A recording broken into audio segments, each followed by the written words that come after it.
kuat, tumbuh di lingkungan sehat, bersama guru yang hebat. Baik, terima kasih. Selamat siang. Yang terhormat Bapak Ketua SMA Negeri 1 Bangli beserta Bapak Waka, begitu pula rekan-rekan guru hebat SMA Negeri 1 Bangli, terima kasih atas waktunya.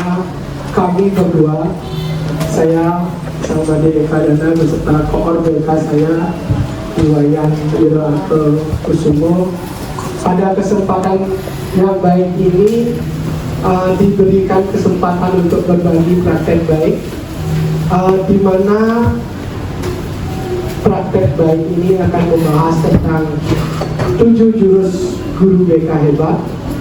Nah, ini adalah salah satu sesi OJL ketiga kami setelah 2 kali kami OJL dengan tema bimbingan klasikal di kelas. Nah, tentunya nanti secara umum akan kami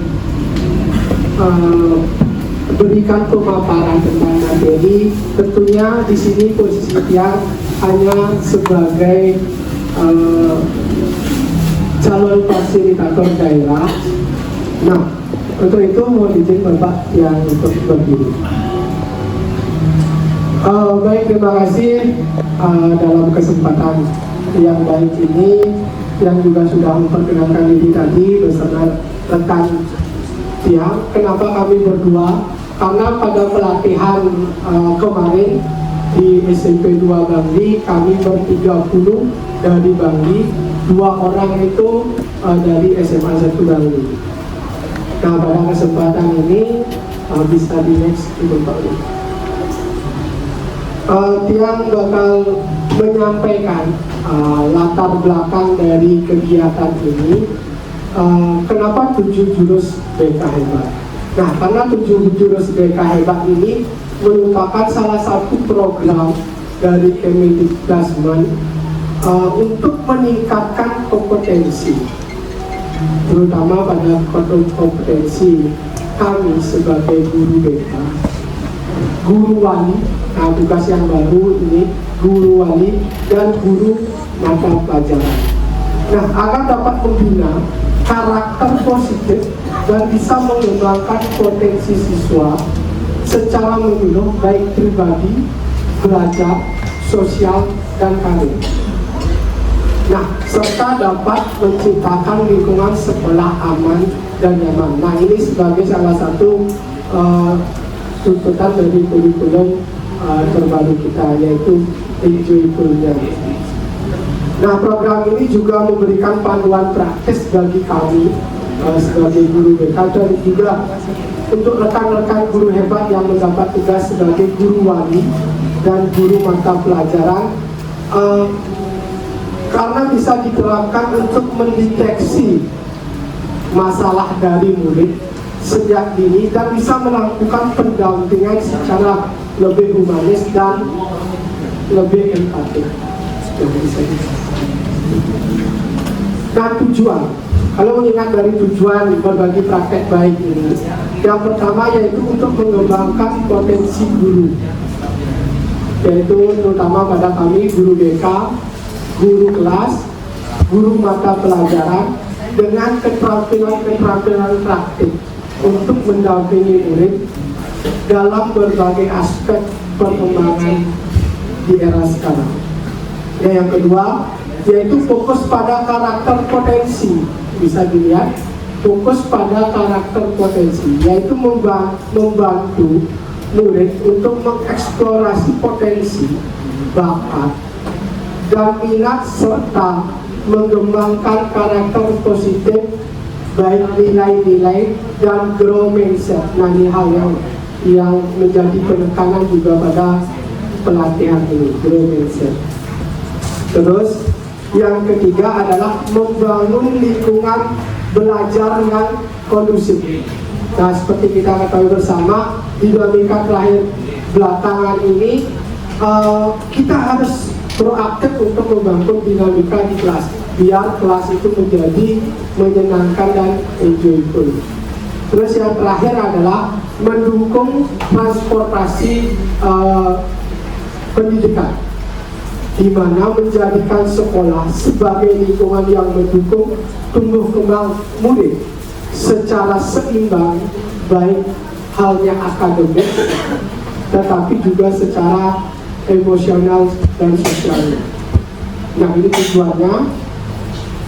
Nah, metode. Nah, ini adalah kebetulan metode yang diajarkan atau diterapkan pada pelatihan yang kami ikuti itu adalah metode ARKA. Bisa dilihat, ARKA itu terdiri dari pertama aktivitas, di mana pada tahapan ini dimulai dengan aktivitas untuk memancing rasa ingin tahu siswa, seperti bermain peran, membangun sesuatu, atau menonton video, serta berdiskusi kelompok, atau dengan tujuannya ini adalah memberikan pengalaman langsung kepada murid kita. Itu A yang pertama. Terus dari R-nya itu adalah refleksi. Refleksi ini adalah setelah aktivitas dilakukan oleh si murid, murid dapat diajak untuk melakukan refleksi terhadap pengalaman belajar mereka. Murid akan berpikir kritis tentang apa yang telah mereka lakukan dan mengartikannya dengan pemahaman mereka sendiri. Nah, itu adalah aktivitas refleksi yang dilakukan dalam setiap prosesnya. Terus yang ketiga adalah tentang konseptualisasi. Nah, di sini adalah inti dari setiap prosesnya. Penekanan di sini adalah penanaman konsep pada konteks pembelajaran.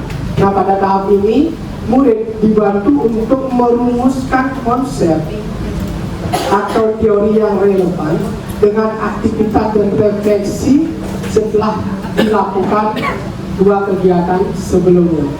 Konsep ini dapat diberikan melalui penjelasan, diskusi kelompok, ataupun pengamatan secara langsung. Nah, yang terakhir itu adalah pada tahapan murid diberi kesempatan untuk melakukan aplikasi. Aplikasi ini adalah aplikasi terhadap konsep yang telah mereka pahami ke dalam kehidupan sehari-hari mereka. Hal ini akan membantu, tujuannya adalah membantu untuk menerapkan ilmu dalam praktik nyata. Nih, sampai di sini mungkin bisa dipahami dulu. Nih, sudah jelas nih sampai di sini. Nah, sekarang kita akan melakukan aktivitas terlebih dahulu di depan layar. Bapak Ibu guru hebat sudah tertera. Ini adalah jargon dari program Bapak Menteri kita. Beliau merilis sebuah lagu, di mana lagu ini bertujuan untuk kami dan bahkan nanti ketika semua guru hebat diberikan pembebasan, sudah mengingat apa-apa saja sih 7 jurus guru hebat tersebut. Nah, sekarang biar lebih semangat untuk mengikuti kegiatan, Bapak Ibu guru hebat yang harapkan untuk bisa berdiri untuk sebenarnya. Kita akan melakukan sebuah peregangan. Nanti bisa dilihat di layar. Kita ikuti secara bersama-sama setiap gerakan yang ada di video. Terima kasih.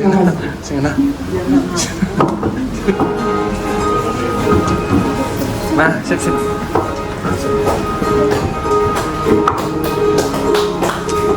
Wah, udah.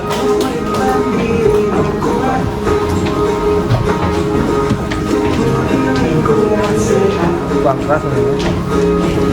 Bersama guru yang hebat, tentu cinta dan persahabatan, mendidik dengan tulus, gunakan tujuan.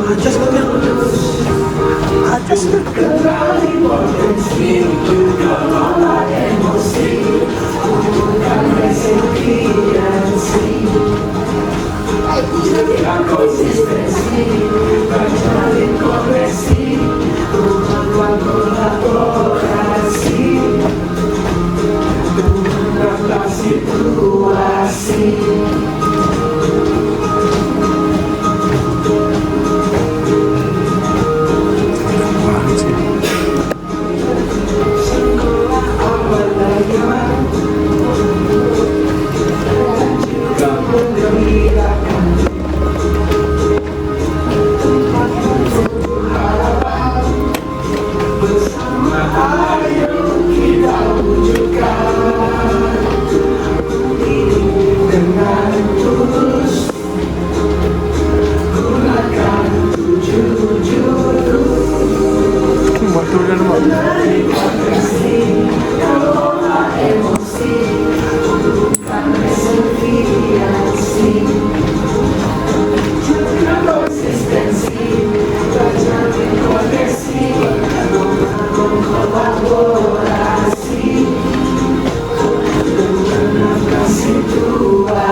Udah naik.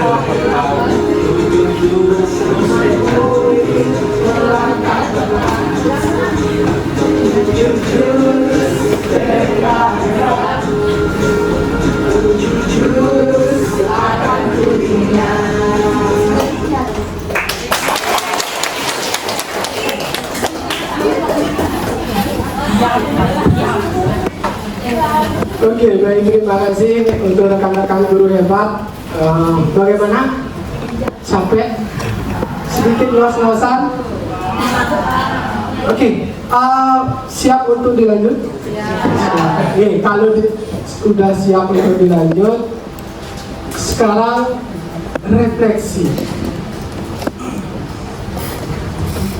Ketika kita mendengar, maka kita akan mudah lupa.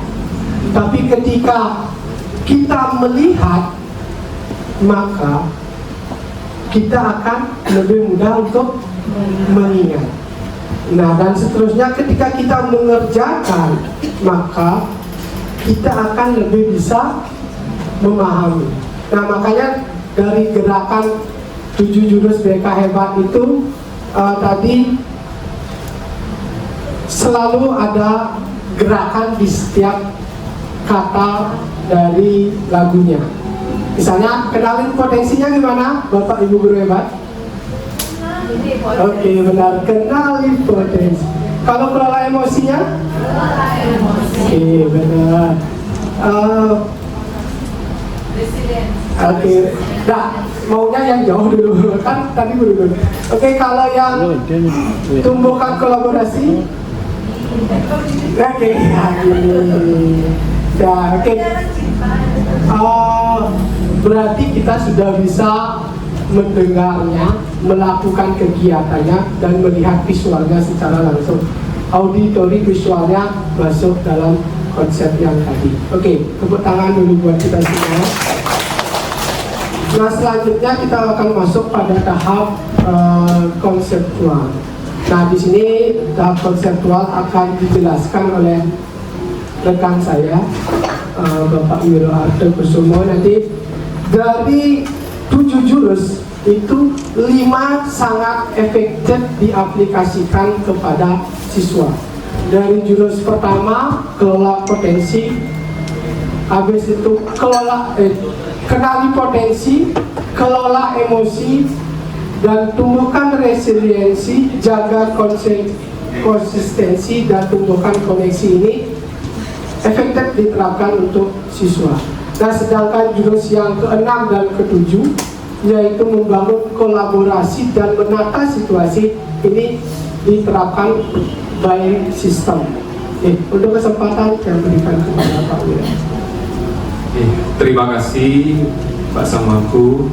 Selamat siang rekan-rekan guru hebat. Masih semangat nih? Yang di sini mohon waktunya sebentar saja. Ingin membagikan praktek baik, meskipun apa yang sudah kami kerjakan jauh dari kata sempurna. Selanjutnya,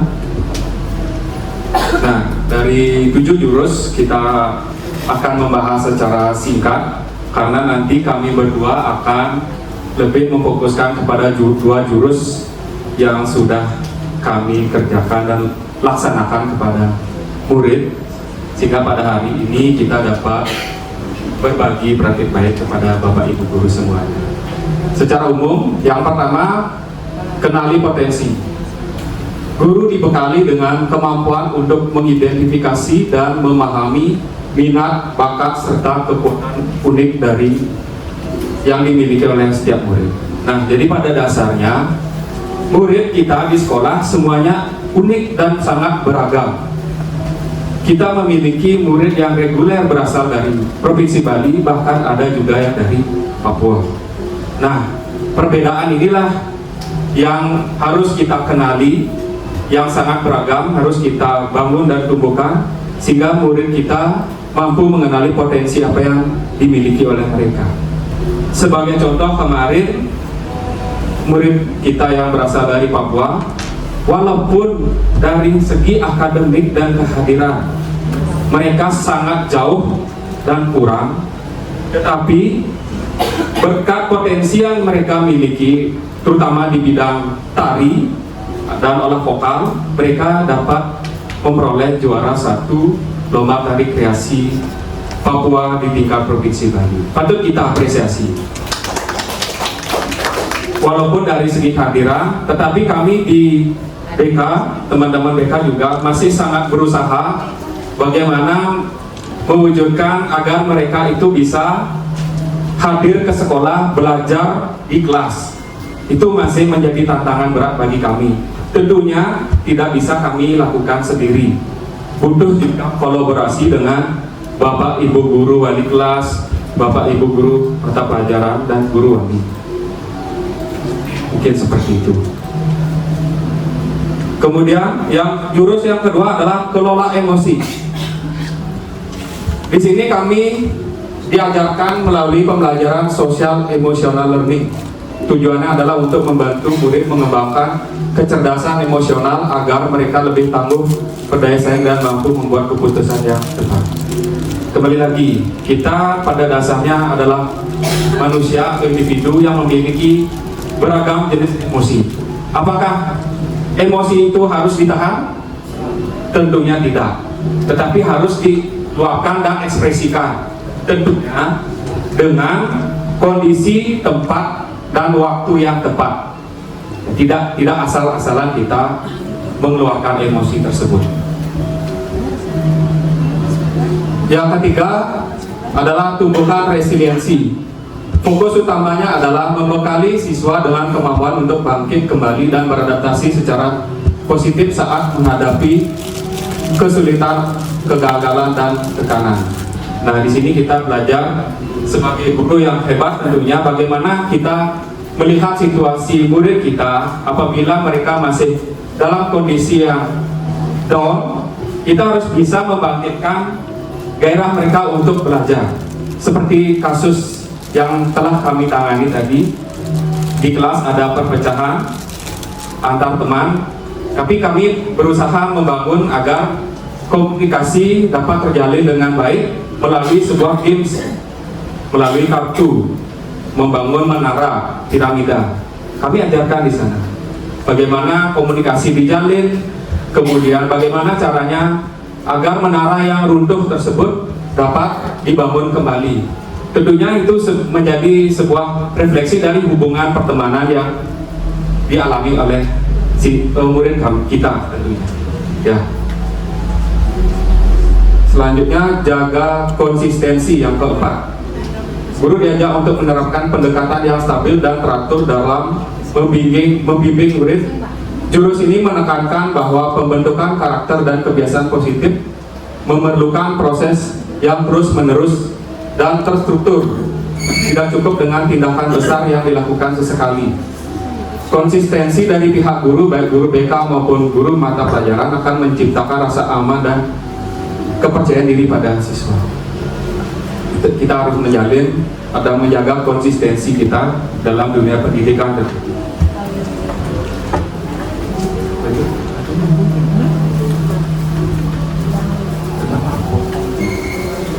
Yang kelima adalah jalin koneksi. Bagaimana guru dibekali kemampuan untuk membangun hubungan yang positif dan suportif dengan murid. Poin utamanya adalah komunikasi yang empatik dengan pendekatan terkoneksi sebelum mengkoreksi, yang membantu murid merasa didengar, dipahami, dan dihargai. Di sini kami diajarkan melalui pelatihan tersebut bagaimana kita melatih empati kita, rasa simpati kita atau kepedulian kita tidak hanya kepada rekan-rekan guru, tetapi bagaimana kita peduli juga dan merasakan empati kepada murid-murid kita di sekolah. Itu jurus yang kelima. Yang keenam adalah membangun kolaborasi. Guru dibekali strategi untuk menjalin kerjasama dengan berbagai pihak guna mendukung perkembangan murid secara holistik. Jurus ini menekankan bahwa pembinaan karakter dan potensi siswa tidak bisa hanya menjadi tugas guru, tetapi juga memerlukan peran aktif dari seluruh ekosistem pendidikan. Jadi kita di sini akan membangun sebuah kolaborasi antar guru, kemudian antar orang tua juga, kepala sekolah dan pihak-pihak yang terkait, tentunya untuk membantu bagaimana murid kita mencapai tujuan yang optimal dan kemandiriannya tentunya. Dan yang terakhir adalah menata situasi. Guru dibekali kemampuan untuk mengidentifikasi ancaman dan kerentanan di lingkungan belajar, lalu memanfaatkannya untuk membangun suasana sekolah yang aman, nyaman, dan menyenangkan sesuai dengan tagline pendidikan kita.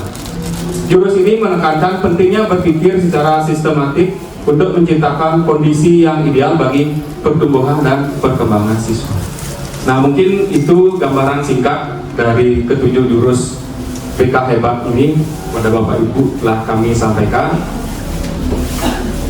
Kesimpulannya, program 7 jurus BK Hebat ini adalah program dari Kementerian Pendidikan Dasar dan Menengah, Kemendikdasmen ini adalah inisiatif strategis untuk memperkuat peran guru baik BK maupun non-BK dalam membimbing dan membentuk karakter murid secara holistik. Program ini menyediakan paduan praktis dan kreatif untuk menciptakan lingkungan belajar yang aman, suportif, dan menyenangkan, yang pada akhirnya bertujuan untuk membangun generasi yang tangguh secara emosional dan sosial. Dengan menerapkan ketujuh jurus ini secara terintegrasi, guru tidak hanya berperan sebagai pengajar, tetapi juga sebagai pendamping, motivator, dan fasilitator yang membantu murid kita tumbuh menjadi individu yang utuh, tangguh, dan siap menghadapi tantangan masa depan. Nah, untuk modul dari jurus BK Hebat ini nanti akan kami kirimkan di grup info guru agar bisa dipelajari secara bersama-sama. Baik, terima kasih. Tepuk tangan dulu buat kita semua, Bapak Ibu hebat. Saya akan lanjut di materi kami yang kedua, dan tentunya ini tidak akan sebentar. Oke, gitu kan. Oke, udah kebaca emosinya langsung. Artinya kita materi yang kedua ini adalah berkaitan dengan kecerdasan emosional. Oke, untuk Bapak Ibu guru hebat yang membawa gawai atau HP, silakan diakses untuk join my quizzes.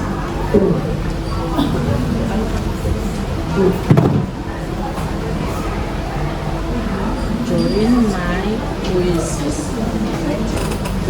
.com.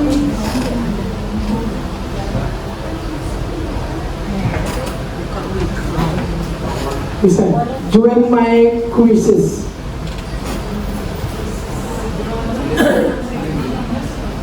Ya, yang tadi ditulis, ya, kalau diketik join my quizzes nanti kelihatannya Wayground.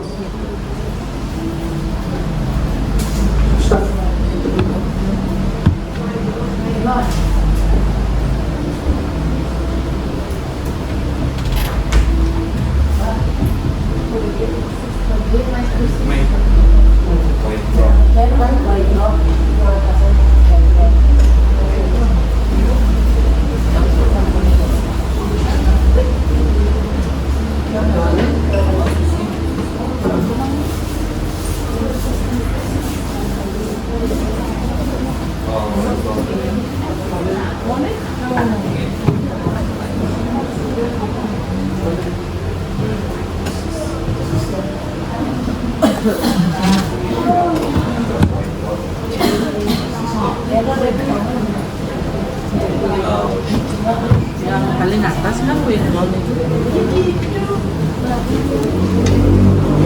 Oke, join my quizzes nggak bisa bahasa Indonesia ya? Ah, sebentar. Kalau itu udah buka join my quizzes, nanti kita menunggu kode. Pak Amira silakan diplay Pak Amira. Oke. Fotonya apa? Bapak Ibu guru hebat, sebelum nanti ada muncul kode. Oke, kodenya sudah muncul. Bapak Ibu guru hebat yang sudah bisa login join my quizzes, silakan kodenya dimasukkan 317918. Saya ulang, 317918. Mulai. Oke, beberapa dari kita sudah bisa gabung. Ada Bu Ayu Mas, Aji juga sudah gabung.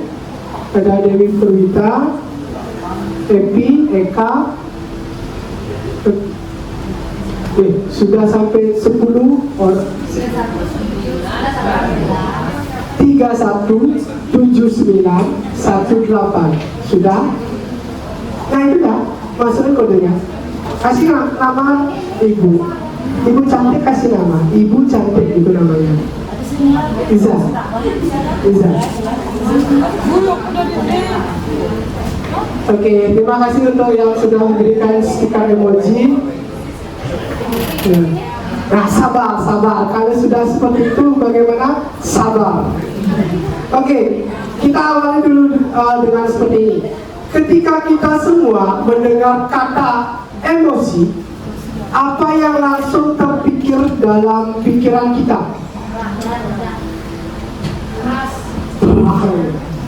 Oke, ada yang bilang perang. Ketika kata emosi, apa yang terpikir langsung? Keras, perasaan, marah, diam, kesel gitu. Jengkel. Nah sekarang kita mulai ya. Apa sih emosi itu? Pak Wira silakan dimulai sekarang. Next ya. Nanti kita lanjut ke permainan. Next. Oke, sekarang sudah siap untuk mengetahui sebuah mengenal emosi? Sudah? Oke, kalau sudah siap silakan di next Pak Wira. Oke, silakan dikerjakan. Di sana ada emoji, emoticon emosi. Silakan Bapak Ibu guru hebat mencocokkan atau menjodohkan gambar itu atau emoticon itu mewakili ekspresi yang bagaimana? Sudah, ada yang sudah. Kita lihat siapa yang paling cepat sekarang. Sudah. Oke, waktu masih berjalan. Ada masih 30 menit waktu untuk menjawab. Oke, tunggu sabar. Sudah. Kita tunggu waktu habis. Kita cek siapa yang tercepat untuk menjawab. Wah, ini mau ngomong. Ini salah baru. Oke, kalau sudah jawab silakan.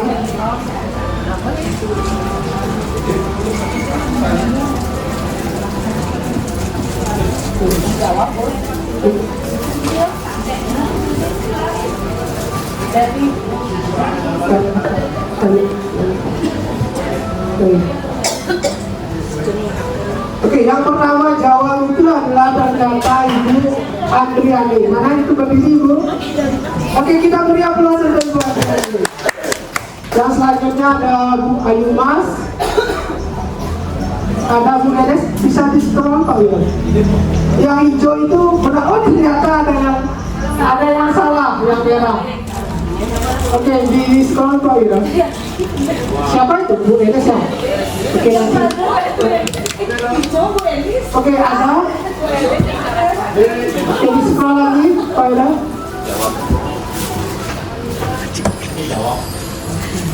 Oke, terima kasih tepuk tangan buat kita semua. Yang merah itu ada kesalahan pencocokan untuk yang jawab. Nah, bisa. Oke, bisa disuruh Pak? Boleh. Oke, nah untuk yang sudah jawab, Bapak Ibu guru hebat yang sudah jawab, ada kesulitan nggak menentukan emoticon yang mewakili perasaan? Untuk yang salah, Bu Enis tadi ada yang salah. Itu salahnya yang mana? Coba lihat Bu Enis. Oke, kecewa sama sedih. Mau ketakut?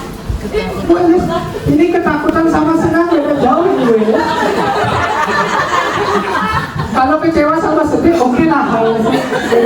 Ketakutan sama senang. Berarti Ibu antara takut dan senang itu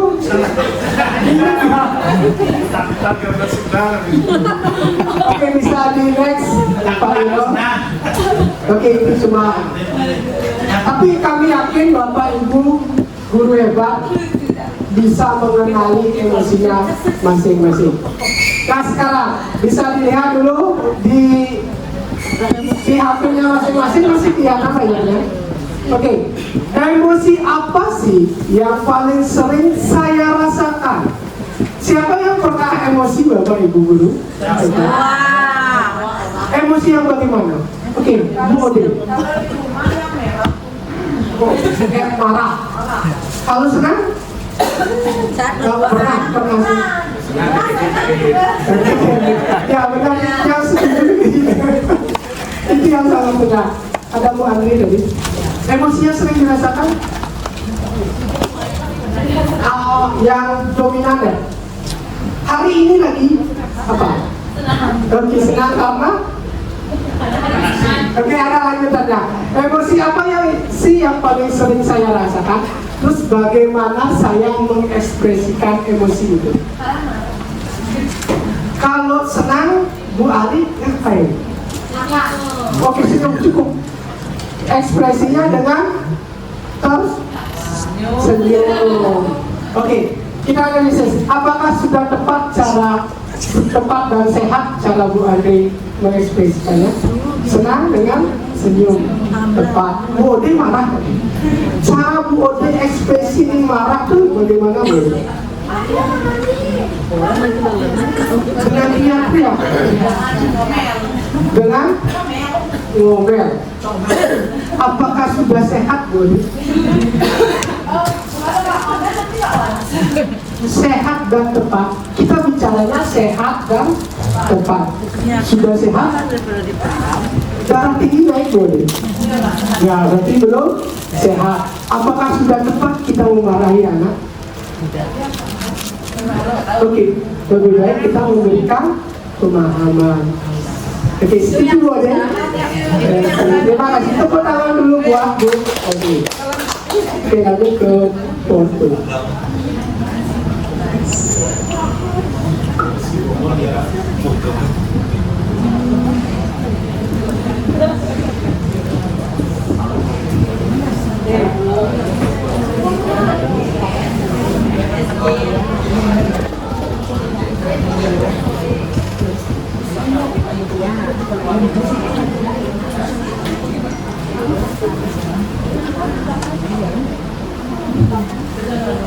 Baik, terima kasih.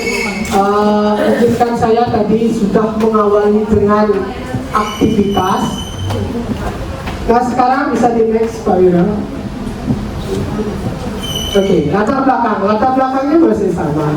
Artinya murid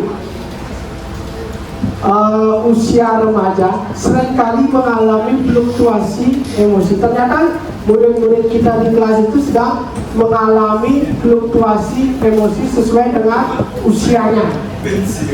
Nah, terus intensitas sebagaimana perkembangan psikologis mereka. Oke, pertanyaannya seperti ini Bapak Ibu guru. Siapa yang pernah lihat siswanya meluapkan emosi? Apakah saya balik pertanyaannya? Siapa yang pernah emosi di kelas? Nah, sebelum meluapkan emosi loh Bapak Ibu, jangan kita terkontaminasi kalau emosi itu adalah marah. Berarti semua kan, baik siswa dan guru pernah meluapkan sebuah emosi di kelas. Nah, oleh karena itu perlu dilakukan intervensi yang secara sistematis dan praktis untuk membekali murid kita ini dengan keterampilan bagaimana sih caranya mengelola emosi. Minimal kita kalau mau emosi, udah kasihkan penguatan pada diri sendiri. Oke, bisa dilanjut Pak. Oke, tujuan dan manfaat. Apa sih tujuan dan manfaat ketika kita perlu memberikan materi kelola emosi kepada siswa kita? Karena gini, kesuksesan seseorang tidak hanya bisa diukur dari kecerdasan secara akademik, tapi kecerdasan emosional, sosial emosionalnya juga dapat mempengaruhi. Tujuannya adalah meningkatkan kesadaran murid kita terhadap berbagai jenis emosi yang dirasakan. Nah, yang kedua adalah membekali teknik-teknik praktis pengelolaan emosi yang negatif. Nah, kalau kita bicara emosi yang negatif, ketakutan, kecemasan, marah. Nah, kita harus bisa membekali teknik-teknik praktis. Minimal tarik napasan. Tarik napas yang panjang, hembuskan. Itu adalah salah satu teknik dalam pengelolaan emosi. Berhenti dan berpikir. Jangan kalau kita emosi langsung diluapkan. Terus ketiga yaitu mengembangkan empati murid terhadap agar dapat memahami perasaan teman. Nah, ini lebih kompleks karena kelola emosi ini tidak hanya pada memahami emosi dirinya sendiri, tetapi emosi teman-temannya yang ada di lingkungan kelas tersebut. Terus dapat membantu murid membuat keputusan yang lebih konstruktif saat berada dalam kondisi emosional. Saya marah, saya kesal, saya dibully di sini, saya pindah. Nah, apakah keputusan itu sudah konstruktif? Nah, kan seperti itu pertanyaannya. Ketika kita berikan pendekatan dengan teknik pengelolaan emosi, semua bisa menyadari tentang emosi dari masing-masing. Jadi semua bisa minta maaf, seperti kasus yang tadi dibilang sama Pak Nirul. Nah, selanjutnya manfaat bagi murid. Apa sih manfaat bagi murid? Yaitu yang pertama adalah mampu mengelola emosi dengan lebih baik. Nah, itu untuk murid. Kalau untuk guru, ternyata mengelola emosi ini bermanfaat juga buat kita guru-guru hebat. Yaitu adalah untuk memiliki pemahaman yang lebih tentang kondisi psikologis murid dan bagaimana sih mengatur strategi yang efektif untuk mendukung mereka, karena mereka perlu dukungan dari seorang guru. Terus bagi sekolah, ini dapat menciptakan iklim yang lebih positif, aman dan kondusif sesuai dengan tujuan daripada kurikulum kita yang terbaru. Oke, bisa di next, sorry. Nah, selanjutnya ada pun aktivitas yang saya sampaikan atau saya lakukan di kelas, yaitu pada sesi kegiatan guru itu memulai simulasi dengan permainan interaktif seperti yang Bapak Ibu guru hebat lakukan tadi. Kita presentasi menggunakan quizzes, habis itu anak-anak menebak ekspresi wajah yang diwakili oleh emoticon dan dijodohkan dengan emosi-emosi yang mereka pahami. Terus selanjutnya tujuannya apa sih kegiatan ini? Tujuannya adalah untuk supaya murid secara aktif terlibat. Nah, seperti tadi Bapak Ibu guru, kami yakin dalam kondisi yang lelah, capek, tapi kita harus jurus yang keempat ya Pak Ibu. Konsisten dulu sebentar saja. Tujuannya adalah untuk melihat murid secara aktif terlibat dalam mengenal berbagai macam emosi secara virtual. Jadi karena HP yang dipegang sudah bisa langsung digunakan untuk melihat atau berinteraksi melalui presentasi. Nah, hasilnya bagaimana Bapak Ibu guru hebat? Hasilnya murid tampak lebih antusias. Nah, seperti kita tadi, saya yakin sudah ada yang mulai mengantuk. Tapi ketika kita coba buka kuisis, antusias itu mulai terbangun dan mulai lebih bersemangat.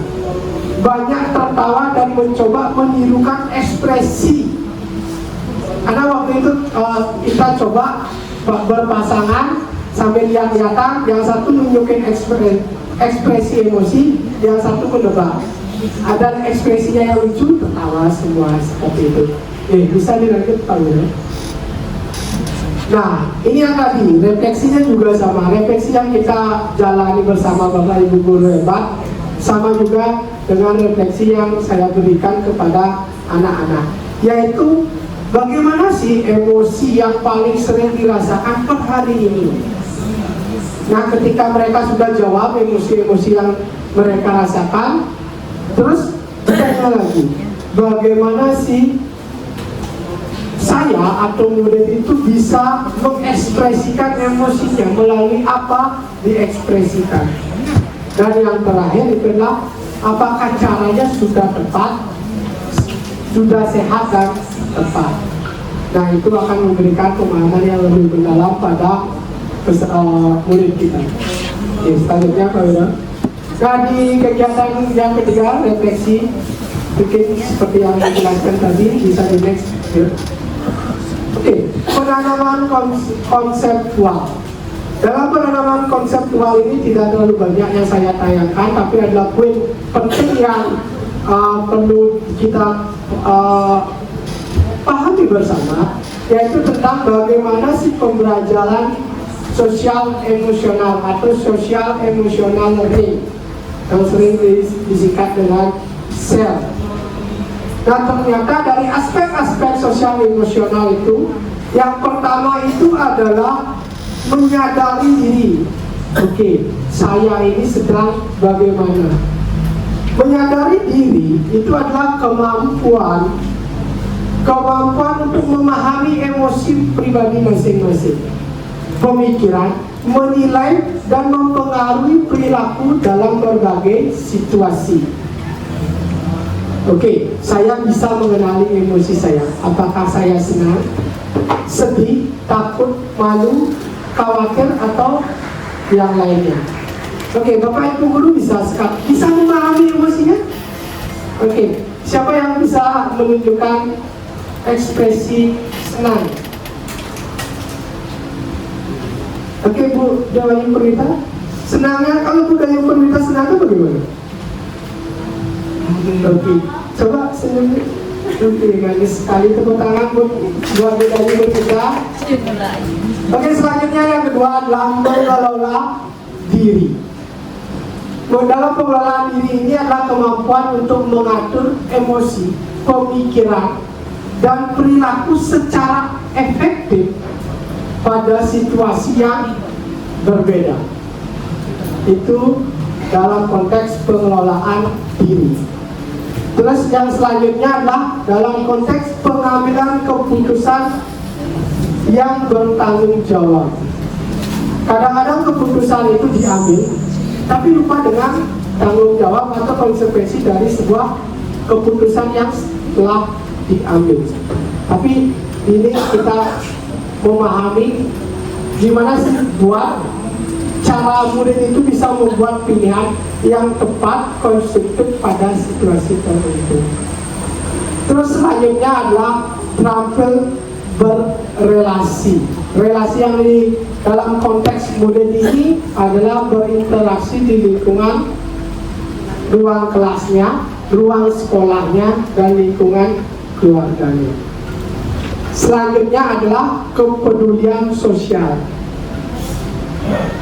Di sini ada kemampuan untuk menjalin, mempertahankan hubungan relasi. Kita udah punya teman nih, gimana caranya temannya itu biar tetap baik. Itu adalah kemampuan kepedulian sosial. Oke, bisa dilanjut Pak Wiro. Oke, dari kegiatan penanaman konsep, guru itu menjelaskan secara ringkas rangkaian konsep dari pengelolaan emosi. Guru menggunakan media pada saat presentasi dan menarik untuk menjelaskan. Nah, dari sana berbagai jenis emosi dan fungsinya. Gimana sih caranya mengenali berbagai jenis emosi dan fungsinya? Terus ada juga pentingnya mengenali emosi, bukan hanya bisa menahan. Benar sekali tadi bilang tidak boleh ditahan. Terus ada teknik-teknik sederhana untuk mengelola emosi seperti tarik nafas yang dalam, seperti itu. Terus tujuannya, nah tujuan dari konseptual ini adalah memberikan pemahaman secara teoritis kepada murid tentang pentingnya pengelolaan emosi dan strategi yang bisa digunakan untuk mengalah emosi-emosi yang bersifat negatif. Nah, hasilnya bagaimana Bapak Ibu guru hebat? Itu adalah murid menyimak dengan serius. Beberapa murid juga mengajukan pertanyaan tentang bagaimana cara mengendalikan emosi tersebut. Tentunya juga menunjukkan bahwa mereka mulai berpikir lebih mendalam tentang topik-topik yang disampaikan pada sesi konsepsi. Nah, bisa dilanjut Pak Wiro. Aplikasi. Nah, di aplikasi ini apa sih yang dilakukan? Yaitu adalah kegiatannya guru memberikan studi kasus singkat. Nah, di sini saya menggunakan murid itu dibagi menjadi beberapa kelompok kecil dan di mana untuk mendiskusikan studi kasus yang diberikan. Contoh studi kasus yang saya berikan di sana adalah teman sekelompokmu tidak menyelesaikan tugasnya dan kalian harus presentasi besok. Apa yang akan kamu lakukan? Kasus-kasus seperti ini real terjadi di siswa kita atau murid kita. Nah, tujuannya apa sih Bapak Ibu guru hebat? Adalah mendorong murid menerapkan konsep yang telah dipelajari dan untuk menyelesaikan masalahnya secara nyata dalam konteks sosial mereka karena terkait dengan lingkungan sosial. Terus hasilnya bagaimana? Setiap kelompok bisa mempresentasikan hasil diskusi. Mayoritas dari mereka menyarankan cara yang lebih baik, konstruktif dan dalam menyelesaikan konflik tersebut. Seperti dengan berkomunikasi dengan tenang daripada langsung marah-marah. Nah, itu yang terjadi di kelas kami. Terus selanjutnya, dari hasil dan evaluasi. Nah, kegiatannya di sana dilakukan adalah guru memberikan studi kasus singkat. Terus oke, udah kesimpulan sekarang. Ya, oke, dari kesimpulan. Nah, kesimpulan yang saya dapatkan dari kegiatan bimbingan klasikal dengan menerapkan jurus kedua yaitu mengelola emosi. Ya, menggunakan metode ARKA di kelas 10B siswa SMA Negeri 1 Bangli itu menunjukkan hasil yang sangat positif. Murid tidak hanya mendapat pemahaman secara teoritis, tetapi juga mendapatkan keterampilan praktis yang sangat dibutuhkan dalam kehidupan sehari-hari. Sangat simpel sekali istilahnya. Nah, tindak lanjut yang kami lakukan adalah ada 3 hal. Yang pertama, guru BK akan melakukan sesi follow up secara berkala untuk memantau penerapan keterampilan dari murid. Nah, yang kedua adalah hasil dari praktek baik ini akan dibagikan kepada guru di sekolah agar dapat diterapkan di kelas-kelas yang diampu oleh Bapak Ibu guru hebat. Terus yang ketiga adalah mendorong guru mata pelajaran untuk mengintegrasikan penguatan pengelolaan emosi dalam pembelajaran mereka. Oke, terima kasih. Oke, tepuk tangan dulu buat kita semua Bapak Guru yang hebat. Oke, sebentar lagi. Setelah terima kasih, ternyata saya sempat juga melakukan kolaborasi dan untuk mendapatkan refleksi yang lebih akurat, saya sempat masuk di kelasnya Pak Dewo Sandi. Nah, di sana saya mengamati bagaimana proses pembelajarannya, apakah ada pengelolaan emosinya. Nah, terus saya juga ingin mendapatkan masukan yang lebih banyak daripada Bapak Ibu guru hebat. Nah, di sini saya sudah punya, kalau di siswa, kalau di murid itu LJM, yang dulu disebut LKPD ya. Tapi di sini LJGH, lembar kerja guru hebat. Oke, bisa dibantu ya.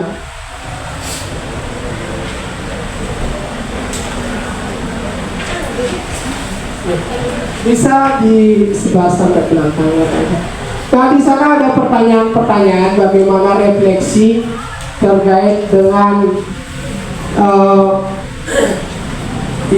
di sana ada 5 poin tentang refleksi buat kami guru BK terhadap guru mapel. Nah, poin-poinnya yang pertama itu adalah yang pertama, nilai dan keterampilan sosial emosional apa yang paling berkembang dalam prosesi belajar di kelas. Ya, bisa dikerjakan sekarang di kelas ya. Ini adalah pengalaman sosial emosional yang Bapak Ibu guru hebat rasakan di kelas. Ini. Terus yang kami harapkan adalah di poin keempat sama kelima, itu adalah bagaimana peran guru BK untuk mendukung guru mapel selama proses belajar mengajar. Yang terakhir adalah bagaimana sih tindak lanjut kolaborasi yang diharapkan. Nah, bisa dikerjakan Bapak Guru hebat.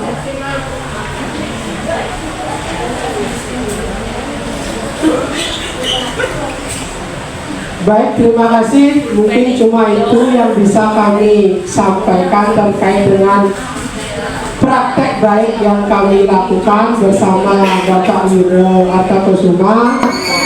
Mungkin apa yang kami sampaikan belum sepenuhnya berdampak positif atau baik dalam prosesnya, tapi yakinlah apa yang kami lakukan bertujuan baik buat siswa kita, murid kita, baik Bapak Ibu guru hebat juga, serta kolaborasi kita bersama. Untuk itu, pada kesempatan yang kali ini, izinkan saya dengan Pak Wirata Kusuma mengucapkan terima kasih banyak. Tepuk tangan dulu buat kita semua. Sudah diberikan kesempatan untuk berbagi praktek baik. Terima kasih Pak Wirata sampai.